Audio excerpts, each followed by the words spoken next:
sounds like we had some tuning issues there.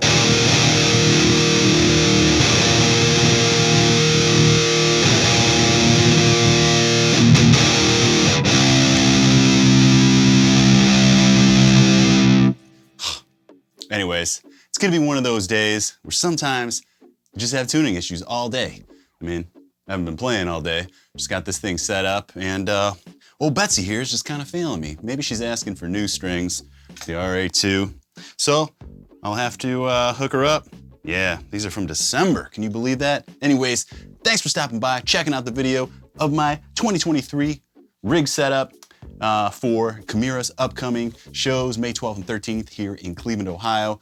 I'm beginning rehearsals here, just on my own before the band gets together. And I figured I might as well just set up my rig and do all my practicing through my live rig so that if there's any problems, I can address it obviously way before the fact.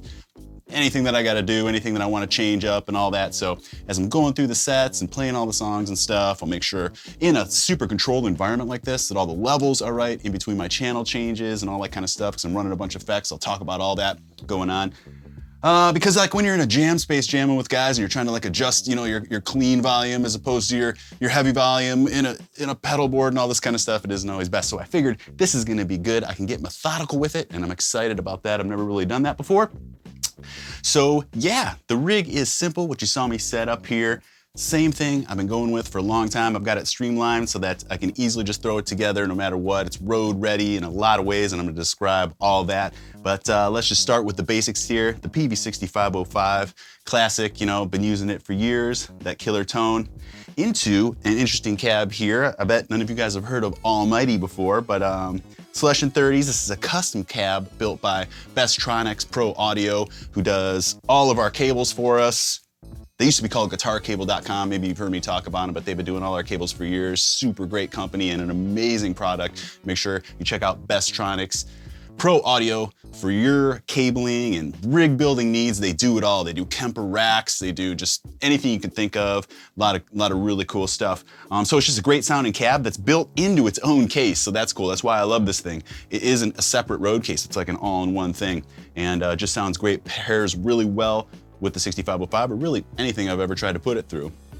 Then what I got going on, I've also got it mic'd just with the 57 that you're hearing here. I just kind of threw it on. I didn't take a ton of time. I hope it sounds good. I won't find out till after this video. But a lot of guys in a Framus video, I think it was, that I just did recently where I was checking out a Framus head, a lot of guys were asking about this particular mic stand here. It's actually pretty cool. So I have a separate one here, if you could see that. So what this thing is, first of all, it's just super handy, especially for on stage. And you know, just gigging a lot because there's no mic stand in the way for people to kick over, which happens all the time. You know, guys are loading in off the stage, drums are coming out in between bands, you know, all that kind of stuff.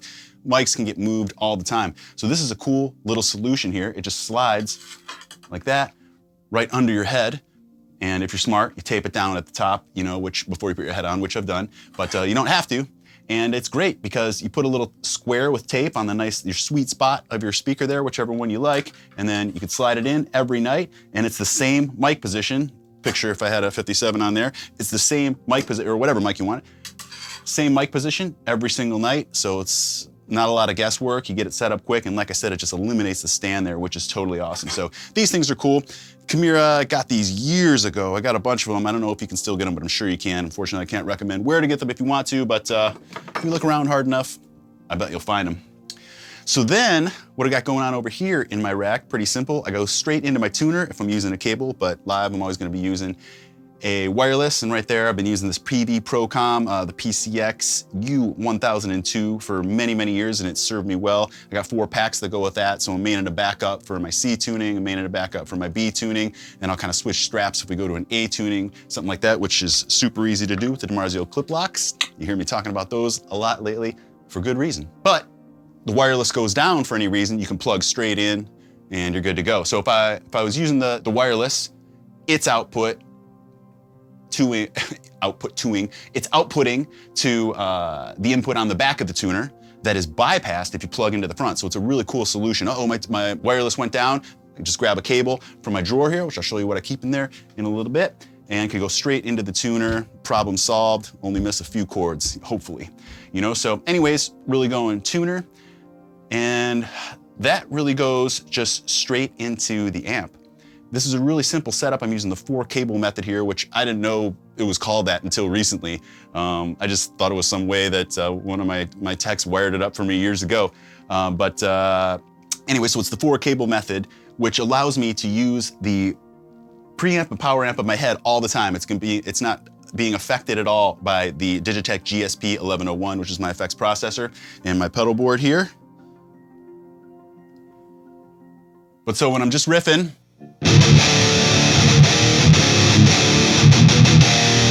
that's just straight 6505 tone into the cab.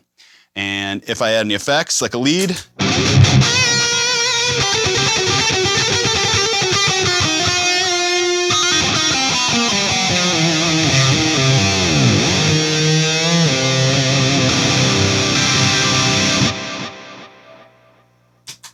that's just running through the effects loop, the GSP 1101, and so that delay and verb is on top of my 6505 sound there, so it's the true sound. But if I wanted to switch to clean, I like the preamp sound in the Digitech better than the PV clean, so it bypasses the preamp of the PV just using its power amp, and I could have any sounds I want for my clean.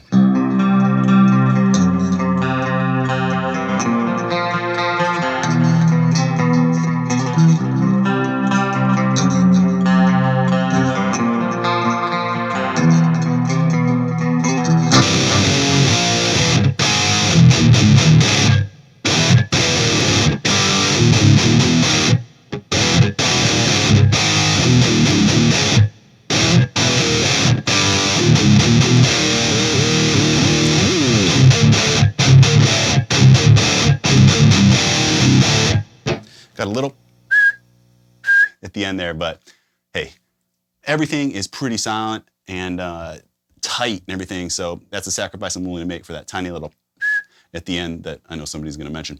Oh, you gotta change out your springs, man, you gotta. So anyways, the GSP makes it simple so that all my effects are in one pedal board here, and I don't have to have a bunch of different stomps, which is cool, but it became a problem for me because in certain solos, you know, I'd have to switch from my, you know, I'd have to turn on a delay, turn on a reverb, turn on a chorus, and then turn all those off to hit to a clean, and then I'm just dancing around while trying to play. Now you can just program everything into one switch, but this isn't anything new. This is actually super old ass technology. The stuff today is much better, the Line 6 and whatever everybody's using, you know. So anyways, this has just been working for me. I'd love to upgrade, but you know, if it ain't broke, don't fix it. What else we got? So yeah, that's going like that. That's kind of pretty much it. But some of my sounds here. So I really only use delay and lead. I'm sorry, delay for my leads with a little bit of verb on there, and then some pitch bass effects. Like I got a little harmony guy here that you may recognize.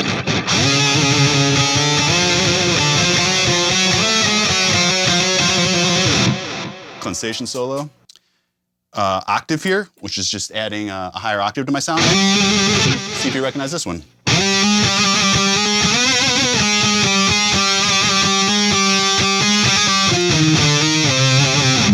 Or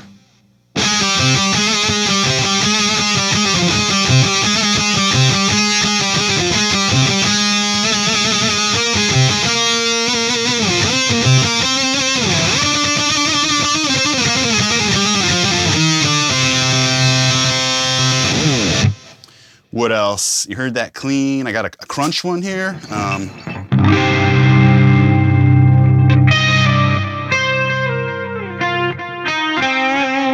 Can't remember how to play that off the top of my head. Haven't gone through all the songs yet. Not saying we're playing that one at the show or not. You'll have to find out. But yeah, I think that's pretty much it. Pretty simple, but it just makes it compact for me there, which I dig. So I like a meat and potatoes rig. I think the more that you got going on, the more complications that can happen. I mean, that's cool, but just for me personally, I got 2 ISP decimators going on in the back of the rack there.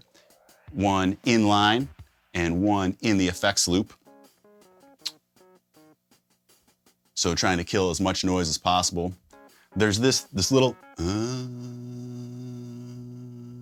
that's kind of just unavoidable with this head. I've tried everything possible different wirings, not having the rack in there, all that, and it's just still there. I think it just kind of comes with the head. But hey, when you're rocking on stage, nobody's gonna hear that. It's just annoying now when I'm trying to film because I guarantee my mic's picking it up.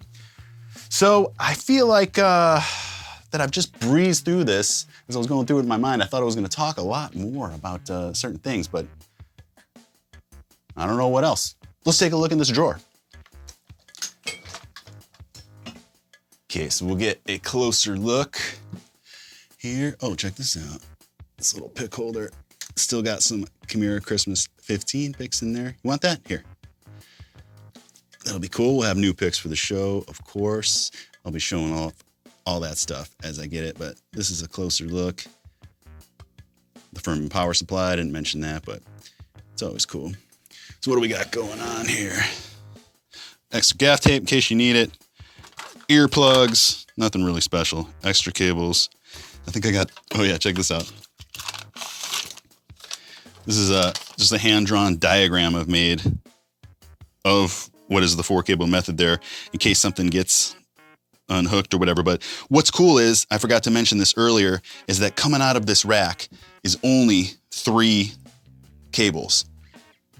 Input to the head, and I have everything labeled head in, and then 2 cables from the back, which go to my effects loop, send and return of my head. So that's how simple this thing is.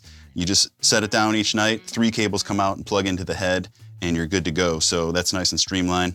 Not a bunch of, everything in the back there is nice and tight, labeled properly, and that makes a big difference, especially when something goes wrong or if you got to swap something out,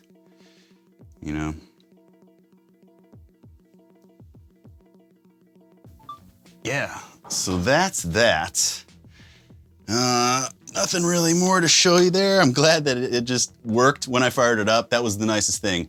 Got everything plugged in. Haven't set this up in over 5 years now, since Chimera reunited last in 2017.